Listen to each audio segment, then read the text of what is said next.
Hello दोस्तों, स्वागत है आप लोगों का हमारे ऑनलाइन क्लासेस में। जैसा कि दोस्तों हमारे द्वारा जो है लेखा लिपिक स्पेशली हम लोग कई वीडियो बना चुके हैं और जो हमारे एमसीक्यूज़ हैं हमारे यूट्यूब चैनल पे आप लोगों ने देखा होगा कि हमने प्रीवियस ईयर के क्वेश्चन पेपर भी सॉल्व किए हैं। साथ ही दोस्तों हमारे ऑनलाइन कोर्स भी चल रहे हैं। आप लोग दिए गए नंबरों पर हमसे संपर्क कर सकते हैं।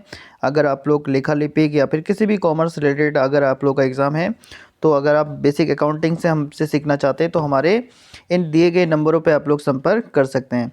चलिए दोस्तों, तो स्टार्ट करते हैं। आज का जो टेस्ट सीरीज़ है हमारी, ये इसमें 20 क्वेश्चन आप लोगों को मिलेंगे जो कि आप लोगों की बेसिक अकाउंटिंग या फिर बात करें मिक्सअप आप लोगों का 2-3 चैप्टरों से यहाँ पे आप लोगों को क्वेश्चन मिल सकते हैं। और ये बेसिक क्वेश्चंस हैं दोस्तों। आप लोगों को अगर आप लोगों का एग्ज़ाम है तो ये सभी क्वेश्चन आप लोगों के अटेम्प्ट हो सकते हैं। और अगर आप लोग पहले सेल्फ भी इसको अटेम्प्ट करने की कोशिश करें और बताइएगा कि आप लोगों को ये कैसे लग रही है सीरीज़, और आगे की क्वेश्चन भी मैं जल्द आप लोगों के लिए लेके आऊँगा। चलिए स्टार्ट करते हैं आज की महत्वपूर्ण सीरीज़ को। तो बात करते हैं, सबसे पहला क्वेश्चन है यहाँ पे कि in closing stock appearing in the trial balance is shown in, यानी जो हमारा ट्रायल बैलेंस है उसमें अगर हमने जो है अंतिम रहतियों को दिखाया है तो ये कहाँ दिखाया जाएगा, आप लोगों को ये बताना है। पहला ऑप्शन है इसमें ओनली बैलेंस शीट में, सिर्फ आर्थिक चिट्टे में, ट्रायल ट्रेडिंग अकाउंट या फिर व्यापारिक खाते में, ए बी दोनों में, नॉन ऑफ दिस। तो आप लोगों को बताना है यहाँ पे जो क्लोजिंग स्टॉक है हमारा ऑलरेडी अगर जब बैलेंस शीट में दिखाया गया है तो फिर उसे हम कहाँ दिखाएंगे, ये बताना है। तो याद रखेंगे दोस्तों, मैंने इसका ट्रीटमेंट आप लोगों को क्लास में भी बता रखा है। जो हमारा ट्रायल बैलेंस होता है उसमें स्पेशली जो हमारा क्लोजिंग स्टॉक होता है, पहले तो उसमें ट्रायल बैलेंस के अंतर्गत हम उसे नहीं दिखाते हैं, और बाय द वे अगर दिखा दिया है तो फिर सबसे पहले हम लोग अगर इसमें नहीं दिखा रहेगा तो ट्रायल बैलेंस के बाहर हम शॉर्ट नोट्स में उसे हम दिखा सकते हैं। साथ ही दोस्तों अगर हमने ट्रायल बैलेंस में क्लोजिंग स्टॉक दिखा दिया है तो फिर हम उसे जो है ट्रेडिंग अकाउंट में ना दिखा के कहाँ दिखाते हैं, सिर्फ और सिर्फ हमारी बैलेंस शीट के अंतर्गत दिखाते हैं। तो इसका राइट आंसर हमारा हो जाएगा ऑप्शन नंबर ए। चलिए अगले प्रश्न को देख लेते हैं। अगला प्रश्न है which of the following is a personal account, कौन सा एक व्यक्तिगत खाता है ये बताना है इसमें। लाइव स्टॉक पशुधन खाता, गुडविल ख्याति खाता, या फिर कैश रोकड़ खाता, एक्रूट रेंट या उपार्जित किराया। तो दोस्तों आप देख रहे होंगे कि इसमें 3 ऑप्शन, जो लाइव स्टॉक है, आप लोगों का गुडविल है और आप लोगों का कैश, ये तीनों अकाउंट हमारे रिलेट करते हैं रियल अकाउंट से, क्योंकि ये तीनों क्या है, हमारी एसेट है। और जो भी हमारे एसेट से रिलेटेड अकाउंट होते हैं वो हमारे किस में आते हैं, आपके रियल अकाउंट में। तो इसका राइट आंसर जो हो जाएगा वो हो जाएगा ऑप्शन नंबर डी। चलिए अगले पॉइंट को देख लेते हैं। अगला पॉइंट है आप लोगों का जो सस्पेंस अकाउंट है, या जिसे हम लोग उचंती खाता या भूल चूक खाता अन्य नामों से जानते हैं दोस्तों। तो इसका नेचर पूछा गया है, इसका नेचर कौन सा है ये बताना है। Personal account, real account, nominal account या नॉन ऑफ दिस। तो आप याद रखेंगे जो हमारा सस्पेंस अकाउंट होता है ये काल्पनिक खाता होता है, काल्पनिक खाता, जिसे हम लोग फिक्टिशियस जो हमारा फिक्टिशियस अकाउंट भी हम लोग बोल सकते हैं, या फिर हम लोग इसे फिक्टिशियस मतलब नाम मात्र का तो नहीं कहेंगे इसको, हम लोग सिर्फ काल्पनिक यानी ज़रूरत के अनुसार हम इसे बनाते हैं, अदरवाइज़ नहीं बनाते। तो इसका जो राइट आंसर होता है वो हो जाएगा इसमें ऑप्शन के अकॉर्डिंग ऑप्शन नंबर डी। चलिए याद रखेंगे आप लोग। चलिए अब बात करते हैं अगले क्वेश्चन की। अगला क्वेश्चन है if wages paid for installation of new machinery is debited to wages account is, यानी दोस्तों जब हम लोग नई मशीनरी की स्थापना करते हैं, जो दे मजदूरी हम लोग उसमें देंगे उसके नाम को हम लोग डेबिट कर देते हैं। तो इसे कहेंगे, ये किस प्रकार का एरर है, एरर से रिलेटेड आप लोगों का एरर वाला पार्ट आप लोगों ने देख लिया होगा। तो एरर्स में जितने प्रकार के एरर होते हैं, तो इस प्रकार के एरर को हम लोग किसके अंतर्गत रखेंगे ये आप लोग को याद रखना है। पहला ऑप्शन है इसमें एरर ऑफ कमीशन लिखा शुद्धि, एरर ऑफ ओमिशन लोप अशुद्धि, एरर ऑफ प्रिंसिपल सैद्धांतिक अशुद्धि, या फिर नॉन ऑफ दिस। तो याद रखेंगे सबसे पहले तो ये जानिए कि इसकी जनरल एंट्री होगी क्या। यहाँ पे बोल रहा है कि wage paid for installation new machinery, जब हम लोग किसी वेज का पेड करते हैं यानी ये ऐसा एक्सपेंसेस है जो हमारी मशीनरी पे हमें मशीनरी जो इंस्टॉलेशन है उस पर पे कर रहे हैं। तो इस प्रकार के एक्सपेंसेस हमारे कैसे एक्सपेंसेस होते हैं, ये कैपिटल नेचर के एक्सपेंसेस होते हैं।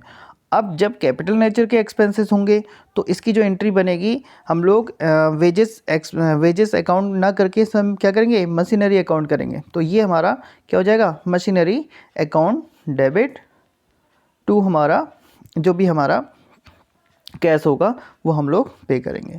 तो आप लोग याद रखेंगे, मशीनरी अकाउंट डेबिट टू हमारा कैश आप लोग यहाँ पे कर सकते हैं। तो कैश हो सकता है या फिर बैंक हो सकता है, कुछ भी। तो लेकिन यहाँ पे हमने क्या कर दिया है, मशीनरी की जगह में वेजेस कर दिया। तो इसका अल्टीमेट इफेक्ट क्या हो गया, वेजेस अकाउंट हमारा जो है रेवेन्यू नेचर का होता है।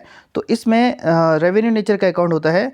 तो यहाँ पर को ये जो मिस्टेक है हमारी, ये हमारा आता है एरर ऑफ प्रिंसिपल, या फिर हम प्रिंसिपल एरर भी इसे बोल सकते हैं, सैद्धांतिक अशुद्धि हम लोग इसे कहते हैं। तो याद रखेंगे, जब भी हम लोग किसी भी रेवेन्यू एक्सपेंसेस को अगर हम लोग कैपिटल एक्सपेंसेस मान लें, तो इस प्रकार के जो भी एरर्स होते हैं आप लोगों के, वो आप लोगों के क्या कहलाते हैं, एरर ऑफ प्रिंसिपल या फिर सैद्धांतिक अशुद्धियाँ कहलाती है। चलिए अब बात करते हैं अगले पॉइंट की। अगला पॉइंट है दोस्तों कि which of the following errors is not disclosed by the trial balance। तो जो भी हमारी ट्रायल बैलेंस की, मतलब कौन से ऐसे एरर होते हैं जो ट्रायल बैलेंस में शो नहीं हो पाते, या कौन सी अशुद्धि जो तलपट में प्रकट नहीं होती, ये हमें बताना है। तो पहला ऑप्शन है इसमें कंपनसेटिंग एरर, जिसे हम क्षतिपूरक अशुद्धि बोलते हैं। एरर ऑफ ओमिशन, जिसे हम भूल की अशुद्धि बोलते हैं। और अगला है एरर ऑफ प्रिंसिपल, जिसे हम लोग सैद्धांतिक अशुद्धि बोलते हैं, या ऑल ऑफ दिस। तो आप लोगों को बताना है ऐसी कौन सी अशुद्धि हैं जो हमारी तलपट में प्रकट नहीं होती, या जिनसे तलपट हमारा प्रभावित नहीं होता है।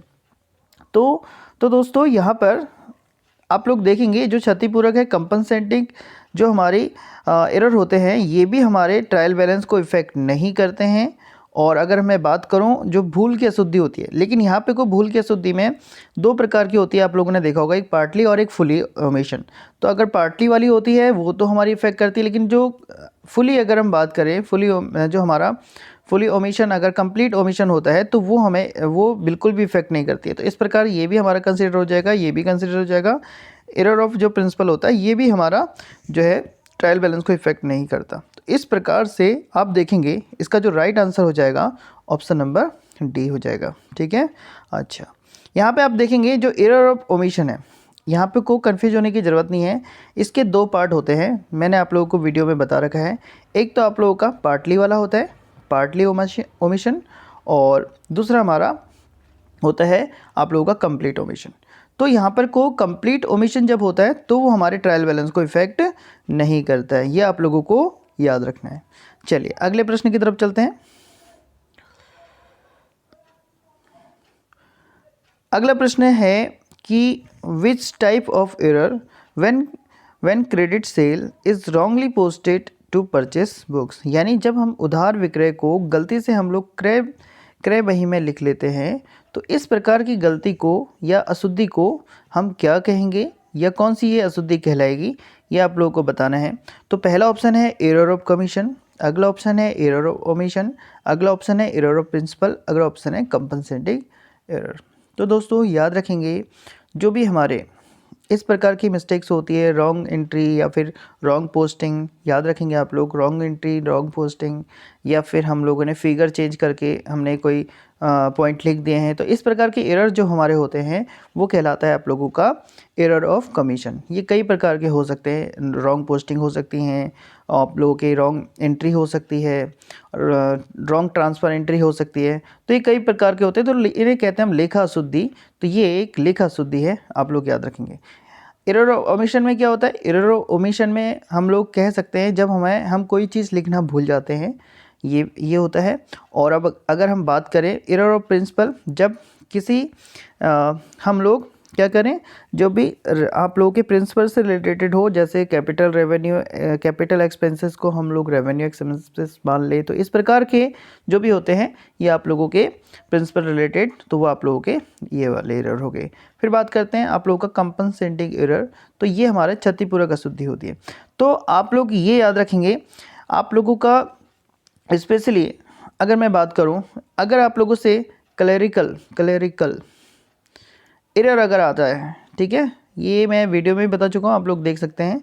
क्लरिकल एरर में हमारे एरर ऑफ कमीशन और एरर ऑफ ओमिशन और कंपनसेटिंग एरर, ये तीनों एरर हमारे क्लरिकल एरर में आते हैं। लेकिन जो स्पेशली अगर इस प्रकार की एंट्री आएगी तो वो कैसी एंट्री कहलाएगी, हमारी एरर ऑफ कमीशन। तो ये आप लोग याद रखेंगे। चलिए अगले प्रश्न को देख लेते हैं। अगला प्रश्न है एमोर्टाइजेशन रेफर्स टू, यानी जो हमारा परिशोधन है उससे क्या आशय है ये बताना है। डिप्लीशन एसेट, रिक्त होने वाली संपत्ति, वेस्टिंग एसेट, क्षय होने वाली संपत्ति, फिक्टिशियस एसेट, कृत्रिम संपत्ति, या टेंजिबल मूर्त संपत्ति, अमूर्त संपत्ति। अच्छा यहाँ पे टेंजिबल लिखा है, हाँ ठीक है। तो टेंजिबल हमारे जितने भी, इनटेंजिबल होना चाहिए था, ये मिस्टेक से आप लोग इसे क्या करेंगे, इनटेंजिबल करेंगे। इंटेंजिबल एसेट हो जाएगा आप लोगों का ये, इंटेंजिबल एसेट याद रखेंगे। इसे इंटेंजिबल करेंगे, टेंजिबल तो मतलब मूर्त हो जाएगा ना। तो देखिए भाई यहाँ पर जो ऑप्शन नंबर डी है इसका, यही इसका राइट आंसर हो जाएगा, इंटेंजिबल एसेट।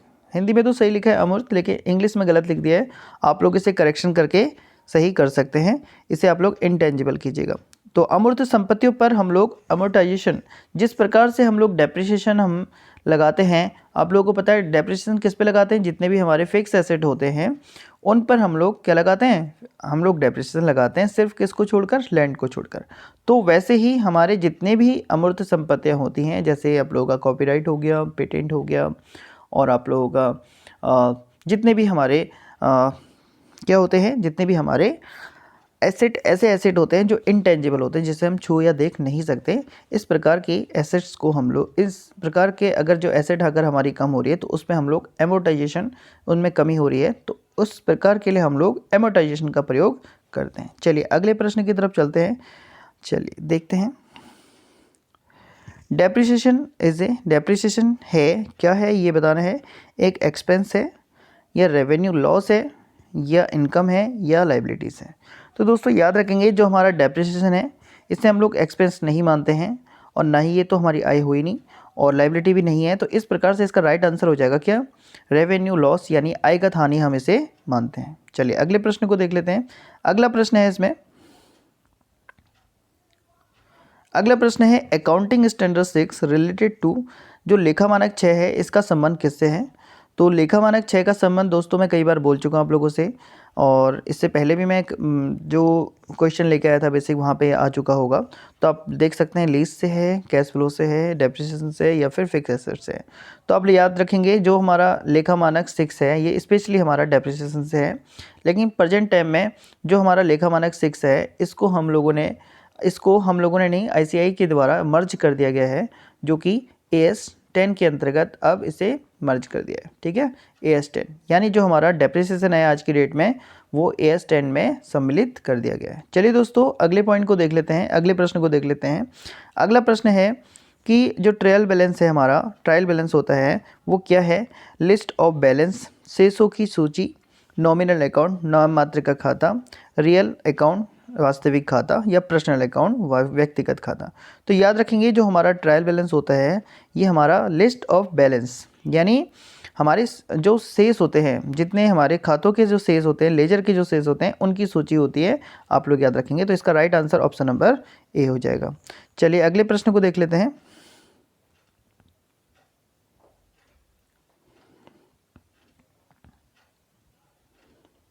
अगला प्रश्न है यहाँ पे, तो main objective of providing depreciation is to, यानी जो हमारा ह्रास की व्यवस्था है, ह्रास की व्यवस्था करने का जो मुख्य उद्देश्य है वो क्या है ये बताना है। कंपाइली द विद लीगल रिक्वायरमेंट, जो वैधानिक आवश्यकताओं की पूर्ति करना। Provide fund for replacement of fix asset, स्थायी संपत्तियों को पुनः स्थापित करने के लिए कोष की व्यवस्था करना। फिर अगला पॉइंट है इसमें हम देख सकते हैं वो है द रेड्यूस टैक्स बर्डन, जो कर के बोझ को कम करना।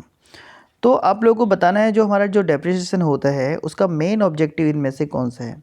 तो दोस्तों याद रखेंगे अगर ये मेन ऑब्जेक्टिव की बात कर रहा है, मेन ऑब्जेक्टिव यहाँ पर सिर्फ एक ही इसका आंसर है, ऑल ऑफ दिस नहीं है, वो है provide fund for replacement of fix asset यानी दोस्तों स्थायी संपत्तियों को पुनर्स्थापित करने के लिए कोष की व्यवस्था करना डेप्रिसिएशन का ये मेन आप लोगों का मुख्य उद्देश्य होता है।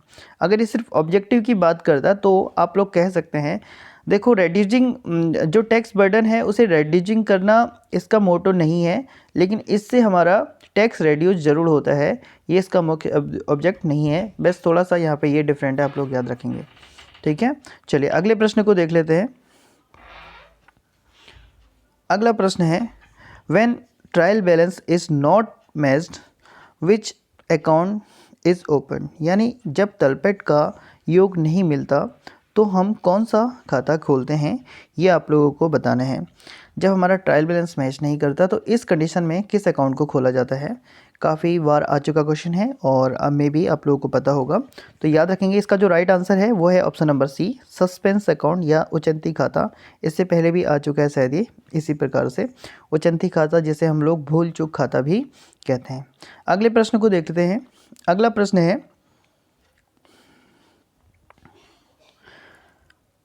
प्रश्न है क्लरिकल एरर इज ए लिपि की अशुद्धि है।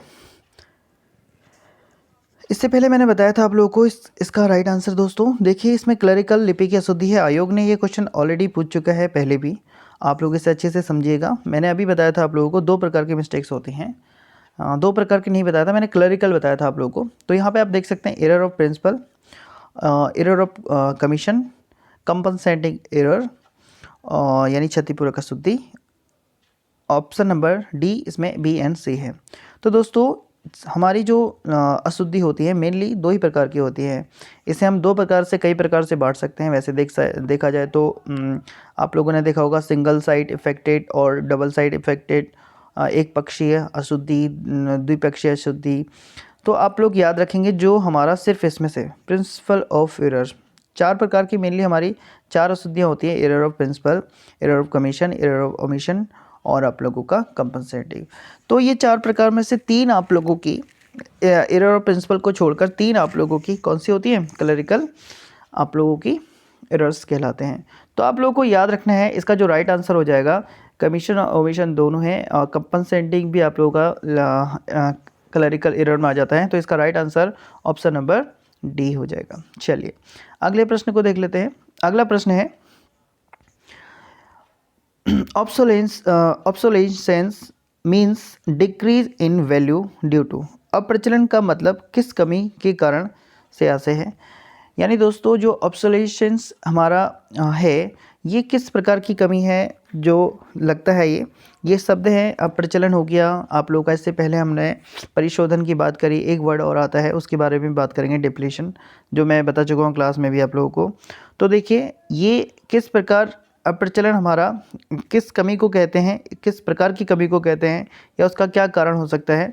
तो पहला ऑप्शन है इसमें न्यू इन्वेशन, जब नया आविष्कार हो, या वेयर एंड टेयर जब कोई भौतिक टूट फूट हो, या फ्लेक्शन ऑफ टाइम जब समय की समाप्ति हो, नॉन ऑफ दिस। तो यहाँ पे याद रखेंगे जब भी हमारा ऑब्सोलेसेंस आप लोगों का अप्रचलन आप लोगों का वर्ड आता है, ये एक ही प्रकार की जब कोई नवीन तकनीकों के कारण हमारी जो पुरानी मशीन होती है या भी कोई भी एसेट ऐसी होती है जो नहीं चलती है नई तकनीकी के कारण, तो इस प्रकार हम लोग देखेंगे ऑप्शन नंबर ए इसमें न्यू इन्वेंशन या नया आविष्कार। तो देखिए दोस्तों जब हमारी कोई ऐसी एसेट जो पुरानी हो और आज की डेट में उसका नया प्रचलन से रिलेटेड कोई दूसरा उसमें इन्वेशन हो चुका हो, तो पुरानी चीज़ों को हम लोग यूज़ नहीं करते। तो इस प्रकार से जो कमियां होती हैं जिस एसेट में, उसे हम लोग उस वर्ड के लिए हम लोगों का जो प्रयोग होता है वो होता है अप्रचलन, ऑब्सोलेसेंस।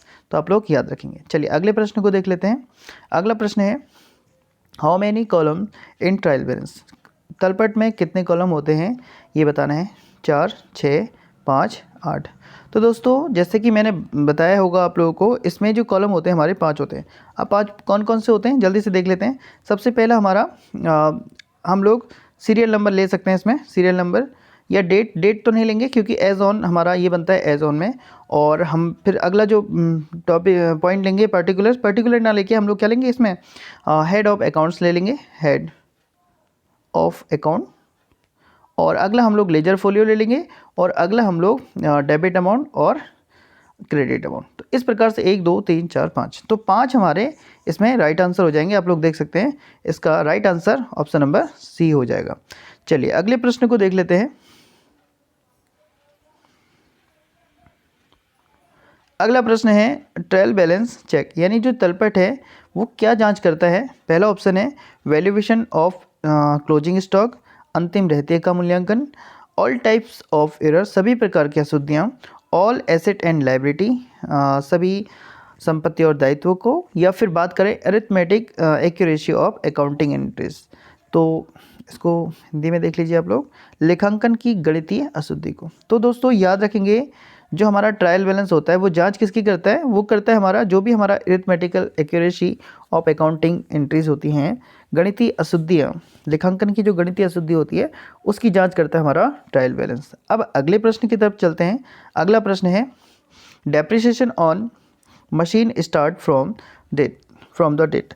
दोस्तों जो मशीन है हमारी, जो मशीन पर जो हम लोग ह्रास लगाते हैं किस तिथि से लगता है, किस तिथि से मतलब होता है कि मान लीजिए आपने कोई मशीन खरीदी हो 1 जनवरी को, ठीक है, 1 जनवरी 2019 को 2019 को, अगर इसका यूज आप लोगों ने 1 मार्च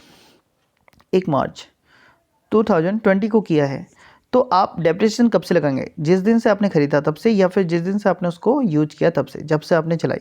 तो यही इसमें कॉन्सेप्ट है और ये क्वेश्चन आ भी चुका है, आप लोग इसे अच्छे से समझिए। पहला ऑप्शन है इसमें it is put to use, इसके उपयोग में लाए जाने की तिथि से। अगला ऑप्शन है इट इज़ इंस्टॉल, स्थापना तिथि से। इट इज़ परचेज, इसकी क्रय तिथि से, यानी ये वाली तिथि या ये वाली तिथि। और अब अगला ऑप्शन है नॉन ऑफ दिस। तो आप लोग याद रखेंगे जो भी हमारा डेप्रिसिएशन जब हम लोग चार्ज करते हैं, जब हम उसे यूज करते हैं, यानी सेकंड ऑप्शन जो इसमें था आप लोग देख सकते हैं, इससे पहले नहीं आ रहा है, चलिए कोई बात नहीं। तो आप लोग याद रखेंगे जो भी हम लोग डेप्रिसिएशन चार्ज करते हैं दोस्तों, वो हम लोग जिस तिथि से उसे प्रयोग करते हैं, यानी जिस तिथि से हम लोग उसका यूज करने लग जाते हैं, तो उस तिथि से हम लोग जो है डेप्रिसिएशन लगाते हैं। तो इसलिए भले ही आप लोग याद रखें, आप लोगों को पता है जो हमारे टाइम पीरियड होता है, लेखांकन की अवधि होती है, वो आप लोगों की 1 अप्रैल से 31 मार्च के बीच में होती है। और अगर सपोज कीजिए अगर आप लोगों ने कोई मशीनरी दिसंबर में खरीदी है, तो अब दिसंबर से लेके मार्च तक का, सबसे पहले दिसंबर से लेके अप्रैल तक का, तो ये तो आप लोगों का अलग बनेगा, और अलग बनेगा 31 मार्च तक का। इसको हम लोग मार्च तक का, अप्रैल तक का ना लेकर हम इसे 31 मार्च तक लेंगे, दिसंबर से लेकर 31 मार्च तक। ये यहाँ पे तक का आप लोगों का अलग से चार्ज कटेगा, और फिर अप्रैल से लेके फिर अगले नेक्स्ट ईयर में आप लोगों का अलग चार्ज कटेगा। तो यहाँ पर हम कितने मंथ का लगाएंगे, यहाँ पर हम 4th मंथ का लगाएंगे, 4th मंथ का डेप्रिसिएशन लगाएंगे, और नेक्स्ट आप लोगों का नेक्स्ट ईयर का लगेगा। तो इस प्रकार से हम लोग डेप्रिसिएशन जब से यूज होता है तब से करते हैं। इसका right answer option number A. चलिए अगले प्रश्न को देखते हैं। अगला प्रश्न है is not part of double entry system, दोहरा लेखा प्रणाली का भाग नहीं है, ये बताना है। Cash book, journal, trial balance, none of this. तो दोस्तों आप लोग याद रखेंगे जो हमारा ट्रायल बैलेंस होता है वो हमारा दोहरा लेखा प्रणाली का भाग नहीं है, डबल एंट्री सिस्टम का पार्ट नहीं होता है। ये हमारा लेखांकन का भाग तो है, यानी अकाउंटिंग का पार्ट तो है, पार्ट ऑफ अकाउंटिंग है, बट क्या कहते हैं हमारा दोहरा लेखा प्रणाली का भाग नहीं है। ये स्पेशली आप लोग देख सकते हैं। चलिए अब बात करते हैं अगले क्वेश्चन की। अगला पॉइंट है आप लोगों का compensating errors effect whose match, यानी जो क्षतिपूरक अशुद्धियाँ किसके मिलान को प्रभावित करती है। पहला ऑप्शन है किसके मिलान को प्रभावित करती है, ये बताना है आप लोगों को। ट्रायल बैलेंस यानी तलपट के। फिर है अगला ऑप्शन है बैलेंस शीट आर्थिक चिट्ठे के, ए एंड बी दोनों को, नॉन ऑफ दिस। तो दोस्तों याद रखेंगे जो हमारा कंपनसेटिंग एरर होता है, सबसे पहले तो अभी हमने इससे पहले जान लिया था ये तलपट को हमारे प्रभावित नहीं करता है, तो इसको तो नहीं करेगा। अब बात करते हैं ए बी ऑप्शन भी आप लोगों का गलत हो गया। अब बात कर लेते हैं दूसरा ऑप्शन बैलेंस शीट और नॉन ऑफ दिस। तो दोस्तों जो हमारा बैलेंस शीट होती है, अगर कंपनसेटिंग एरर हुआ है तो ये हमारे बैलेंस शीट को इफेक्ट करेगी। क्यों? इसलिए करेगी, आप लोगों को मैंने अभी बताया कि ये कंपनसेटिंग एरर के बारे में नहीं बताया। ये क्या करता है, एक एंट्री जो है दूसरी एंट्री को जो नेलीफाई कर देती है, तो इस प्रकार की एंट्रीज़ हमारी कंपनसेटिंग एरर कहलाती है। तो ये हमारे बैलेंस शीट को इफेक्ट करती है। चलिए अब बात करते हैं नेक्स्ट और आज के लास्ट क्वेश्चन की। आज का जो लास्ट क्वेश्चन है दोस्तों वो है ऑब्सोलेंस, जो आप लोगों का ऑब्सोलेसेंस अप्रचलन है ये बताना है आप लोगों को। ये क्या है, मतलब इसका नेचर क्या है, नेचर को लेकर ये क्वेश्चन है। एक्सपेंस, ये एक एक्सपेंस है, ये एक रेवेन्यू लॉस है, आयगत हानि है, ये एक इनकम है, या फिर कैपिटल लॉसेस है, या पूंजीगत हानि है। तो दोस्तों याद रखेंगे, इस प्रकार हमने इससे पहले डेप्रिसिएशन को जाना था। डेप्रिसिएशन हमारा क्या था, एक आयगत हानि थी या फिर एक रेवेन्यू लॉस था।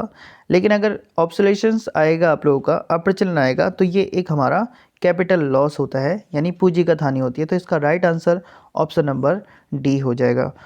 तो दोस्तों ये थे हमारे टॉप 20 क्वेश्चंस, और उम्मीद करते हैं आप लोगों को अच्छे लगे होंगे। कमेंट करके मुझे ज़रूर बताइएगा दोस्तों। साथ ही दोस्तों फिर से मैं बता दूं, हमारे द्वारा जो है लेखा लिपिक, स्पेशली लेखा लिपिक और साथ ही जो आगामी आप लोगों के असिस्टेंट अकाउंटेंट की जो पोस्ट निकलने वाली है, उसके लिए बेसिक अकाउंटिंग से कोर्स चल रहे हैं, जिसकी अगर आप मंथली हमारे कोर्स से जुड़ना चाहते हैं तो मंथली अकाउंटिंग भी है, और अगर आप कंप्लीट कोर्स लेना चाहते हैं, कंप्लीट कोर्स भी है। तो आप लोग चाहें तो इन नंबरों पर दिए गए, ये नंबर आप लोगों को दिख रहे हैं, इन नंबरों पे आप लोग मुझसे संपर्क कर सकते हैं। आप लोग देख सकते हैं ये नंबर हमारे दिए गए हैं, स्क्रीन में आप लोग को दिखाई दे रहे हैं सबसे बॉटम में। तो आप लोग इन नंबरों पर संपर्क कर सकते हैं। चलिए दोस्तों फिर मिलते हैं अगली महत्वपूर्ण वीडियो के साथ। धन्यवाद। और हाँ, अगर आप लोगों ने मेरा चैनल अभी तक सब्सक्राइब नहीं किया है तो सब्सक्राइब ज़रूर कीजिएगा। और दोस्तों अगर वीडियो पसंद नहीं है तो यार लाइक तो बनता है, एक लाइक ज़रूर कीजिएगा। फिर मिलते हैं अगली महत्वपूर्ण वीडियो के साथ। धन्यवाद।